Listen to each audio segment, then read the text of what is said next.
Gold ప్రపంచంలో అత్యంత విలువైన లోహం. ఈ బంగారం ఎవరి దగ్గర ఎక్కువ ఉంటే వాళ్లదే పైచేయి. ఈ మధ్య కాలంలో భారతదేశం భారీగా బంగారాన్ని కొనుగోలు చేసింది.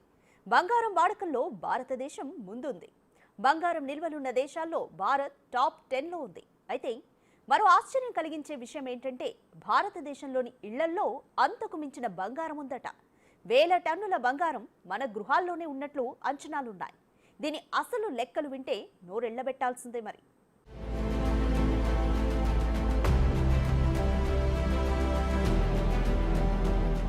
భారతదేశంలో బంగారం ఉండని ఇల్లు ఉందంటే నమ్మడం కష్టం. క్లాస్తో సంబంధం లేకుండా ఎంతో కొంత కనకం కొనడం మనోళ్లకున్న వారసత్వ సంపద. అందుకే భారతదేశంలో బంగారంతో అనుబంధం శతాబ్దాలుగా కొనసాగుతూనే ఉంది. ఇక్కడ ఈ లోహానికి మతపరమైన ఆర్థిక కోణం నుండి ప్రాముఖ్యత ఉంది. అంతకు మించి భారతీయులకు బంగారం అంటే చాలా ఇష్టం కూడా. ముఖ్యంగా భారతీయ మహిళలు బంగారు ఆభరణాలు కొనుగోలు చేయడంలో ముందు వరుసలో ఉంటారు. బంగారం అంటే చాలా మందికి ఇష్టం. అయితే ఇక్కడ చాలా మందికి ఇదొక వ్యసనం కూడా. అయితే ఇటీవల మరింత ఖరీదైన ధర కారణంగా దానిని కొనడం అందరికీ అంత ఈజీ కాదు. అయినప్పటికీ ప్రపంచంలోని అత్యధిక బంగారం ఉన్న దేశాల్లో భారత్ టాప్ లో ఉండడం విశేషం. అందుకే భారత్ను ఒకప్పుడు సోనేకి చిడియా అని పిలిచేవారు. అయితే మొఘల్ ఆక్రమణదారులు బ్రిటిష్ వారు భారతదేశాన్ని భారీగా దోచుకున్నారు. అందులో భారీ మొత్తంలో బంగారాన్ని కూడా ఎత్తుకెళ్లారు. అయినా కానీ నేటికి బంగారాన్ని కాపాడుకోవడంలో భారతదేశం సోనేకి చిడియాలానే ఉంది. ఇటీవల వరల్డ్ గోల్డ్ కౌన్సిల్ వెల్లడించిన నివేదిక ప్రకారం భారతీయ మహిళల వద్ద దాదాపు 22,000 టన్నుల బంగారం ఉంది. దాని విలువ దాదాపు $1 ట్రిలియన్, అంటే దాదాపు 100 లక్షల కోట్లకు పైమాటే. భారతీయ మహిళల వద్ద ఇంత మొత్తంలో బంగారం ఉండడం ప్రపంచంలోని అత్యధికం. ఎందుకంటే ప్రపంచంలోని టాప్ 5 బ్యాంకుల్లో కూడా ఇంత బంగారం నిల్వలు లేవంట. ఇక ఇది భారతదేశం 26 సంవత్సరాల కాలంలో ఆభరణాలు, కడ్డీలు, నాణాలను తయారు చేయడానికి దిగుమతి చేసుకున్న బంగారంతో సమానం. అయితే ఎటు కదలకుండా మగ్గుతున్న ఈ బంగారాన్ని రన్నింగ్ లో పెట్టడానికి, దిగుమతులను తగ్గించుకోవడంలో సహాయపడడానికి గోల్డ్ ట్రేడ్ సంస్థలు ప్రభుత్వానికి లేఖ రాశాయి.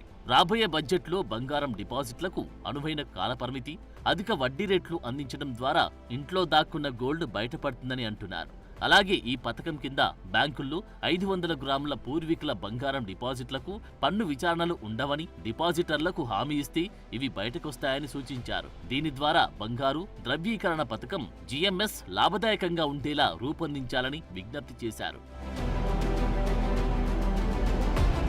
అయితే 2024 మొదటి 11 నెలల్లో భారతదేశం బంగారు దిగుమతులపై రికార్డు స్థాయిలో $47 బిలియన్ ఖర్చు చేసింది. ఇది 2023లో బంగారం ధరలు రికార్డు స్థాయికి పెరగడం వల్ల ఖర్చు చేసిన $42.6 బిలియన్ కంటే ఎక్కువ.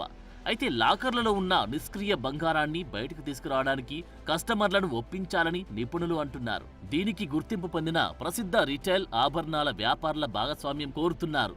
దీన్ని సులభతరం చేయడానికి ప్రభుత్వం GMS ని సవరించాలని అంటున్నారు. ఇప్పటికే భారతదేశం 800 నుంచి 850 టన్నుల బంగారాన్ని దిగుమతి చేసుకుంది. నిపుణుల అభిప్రాయం ప్రకారం 22,000 టన్నుల బంగారాన్ని సమీకరించే సామర్థ్యం ఉన్నప్పటికీ విధానపరమైన విశ్వసనీయ సమస్యల కారణంగా GMS భాగస్వామ్యం తక్కువగా ఉందని అంటున్నారు. అందుకే భారత నివాసితుల్లో నమ్మకాన్ని పెంపొందించడానికి 500 గ్రాముల వరకు పూర్వీకుల బంగారు డిపాజిట్లను పన్ను విచారణల నుండి మినహాయించాలని ప్రభుత్వానికి లేఖ రాశారు. అయితే విభిన్న డిపాజిటర్ల అవసరాలను తీర్చడానికి బ్యాంకులు సౌకర్యవంతమైన కాల పరిమితిని అందించాలని అంటున్నారు. ప్రస్తుత నియామకాల ప్రకారం ఒకేసారి కనీసం 10 గ్రాముల ముడి బంగారాన్ని, అంటే బంగారు కడ్డీలు, నాణాలు, రాళ్లు, బంగారు ఆభరణాలు డిపాజిట్ చేయడానికి అనుమతి ఉంటుంది. ఈ పథకం కింద డిపాజిట్ చేయడానికి గరిష్ట పరిమితి కూడా లేదు. అలాగే ఈ పథకం స్వల్పకాలిక, అంటే 1 నుండి 3 సంవత్సరాలు, మధ్యకాలిక అంటే 5 నుండి 7 సంవత్సరాలు, చివరిగా దీర్ఘకాలిక అంటే 12 నుండి 15 సంవత్సరాలు డిపాజిట్లను అనుమతిస్తుంది. అయితే మధ్యకాలిక, దీర్ఘకాలిక డిపాజిట్లలో 5 నుండి 7 సంవత్సరాల డిపాజిట్లకు 2.25%, 12 నుండి 15 సంవత్సరాల డిపాజిట్లకు 2.5% వడ్డీని ఆకర్షిస్తూ ఉండగా స్వల్పకాలిక డిపాజిట్లపై వడ్డీని సంబంధిత బ్యాంకు నిర్ణయిస్తుంది.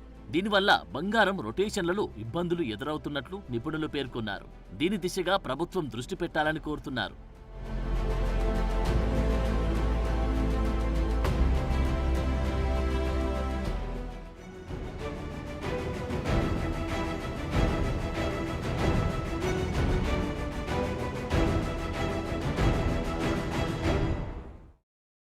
దేశంలో ఉన్న బంగారు నిల్వలను సమీకరించడం ఇప్పుడు చాలా అవసరంగా కనిపిస్తోంది.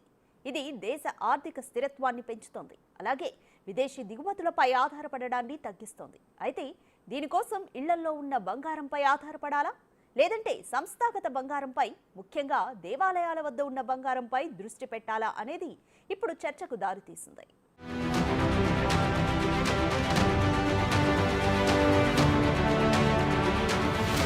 దేశంలో బంగారం భారీ స్థాయిలో పేరుకుపోవడం వల్ల దేశీయ బంగారు నిల్వలు లెక్కల్లోకి రావట్లేదు. దీనితో భారతదేశం దిగుమతులపై ఆధారపడుతుంది. దేశంలో ఉన్న ఇంత బంగారం మార్కెట్లోకి వస్తే ఇతర దేశాల నుండి భారత్ బంగారాన్ని దిగుమతి చేసుకోవడం తగ్గుతుంది. ఎందుకంటే దిగుమతి కోసం భారత్ బిలియన్ల కొద్దీ విదేశీ మారక ద్రవ్యాన్ని ఖర్చు చేస్తోంది. ఇంత భారీ వ్యయాన్ని ఆదా చేయడం వల్ల కలిగే ప్రయోజనాల గురించి ఇప్పుడు చర్చలు జరుగుతున్నాయి. అదే దేశంలో నిరుపయోగంగా మూలుగుతున్న 22,000 టన్నుల బంగారం బయటకొస్తే భారతదేశం 35 సంవత్సరాల పాటు బంగారాన్ని దిగుమతి చేసుకోవాల్సిన అవసరం లేదు. అందుకే భారతీయుల దగ్గర ఉన్న బంగారం మార్కెట్లో లేకుండా నిరుపయోగంగా ఉన్న సమస్యకు పరిష్కారం అవసరమైంది.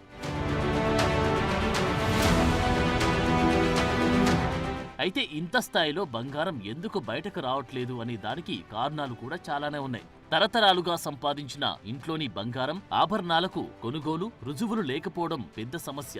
ఎవరైనా వాటిని విక్రయించడానికి ప్రయత్నించినప్పుడు పన్ను, నియంత్రణ, అడ్డంకులు కూడా ఎదుర్కోవాల్సి వస్తోంది. ఇక బంగారం ఈ దేశంలో ఒక భావోద్వేగ అనుబంధంతో కూడుకున్న అంశం. కాబట్టి వారసత్వం సంపదగా వచ్చినా ఇప్పుడు కొనుగోలు చేసినా దాన్ని తిరిగి అమ్మడం అనేది చాలా క్లిష్టతరమైన వ్యవహారం. తీవ్రమైన ఆర్థిక పరిస్థితులు ఎదురైతే తప్ప తమ బంగారాన్ని మార్కెట్లోకి తీసుకొస్తారు. దీనికి తోడు వ్యాపారుల మోసాలు ఉండనే ఉన్నాయి.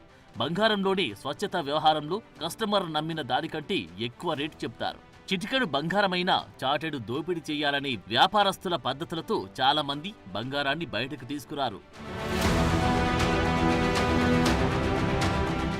మరోవైపు బంగారు ఆభరణాలు విక్రయించినప్పుడు రాళ్ల ద్రవ్య విలువ తెలియదు. దీనికి సంబంధించి ఎలాంటి ప్రమాణాలు కూడా అందుబాటులో లేవు. సాపేక్షంగా పెద్ద బంగారు ముక్కల విషయంలో తప్ప మామూలుగా దీన్ని పరిగణించరు.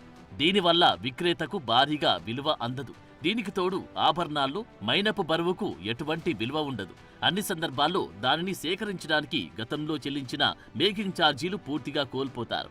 అంటే ఆభరణాల రకాన్ని బట్టి దానిని ఎక్కడ కొనుగోలు చేశారనే దానిపై ఆధారపడి 0.5% నుండి 20% వరకు మేకింగ్ ఛార్జీల కింద పోతుంది. దీనికి తోడు కొనుగోలు ఛార్జీలు, అమ్మకం ఛార్జీల వంటి అదనపు ఖర్చులు ఉండనే ఉన్నాయి. అయితే ఈ సమస్యలకు ముందుగా పరిష్కారాలు కనుక్కోవాలి. కొనుగోలు రుజువుకు సంబంధించిన సవాళ్లను పరిగణలోకి తీసుకోవాలి.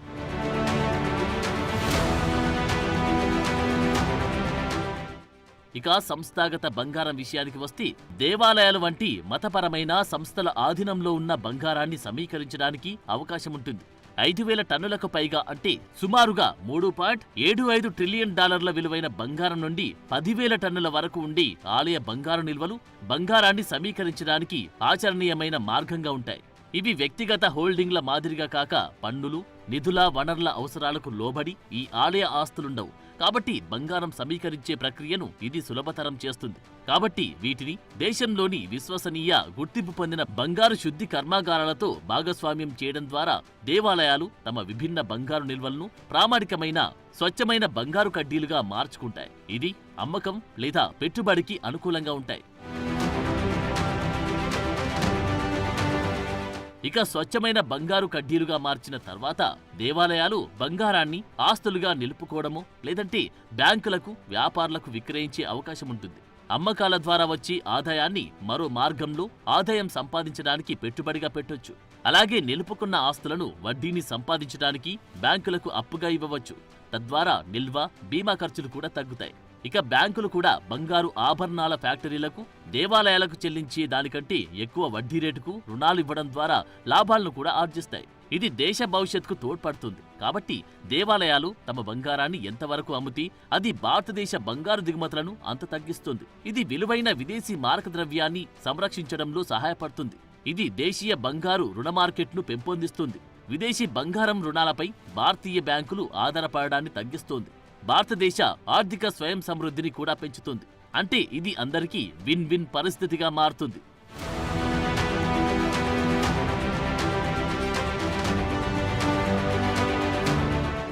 నయా భారత్ సాకారం కావాలంటే మన దేశంలోనే ఉన్న బంగారు నిల్వలను ఉపయోగించుకోవాలి.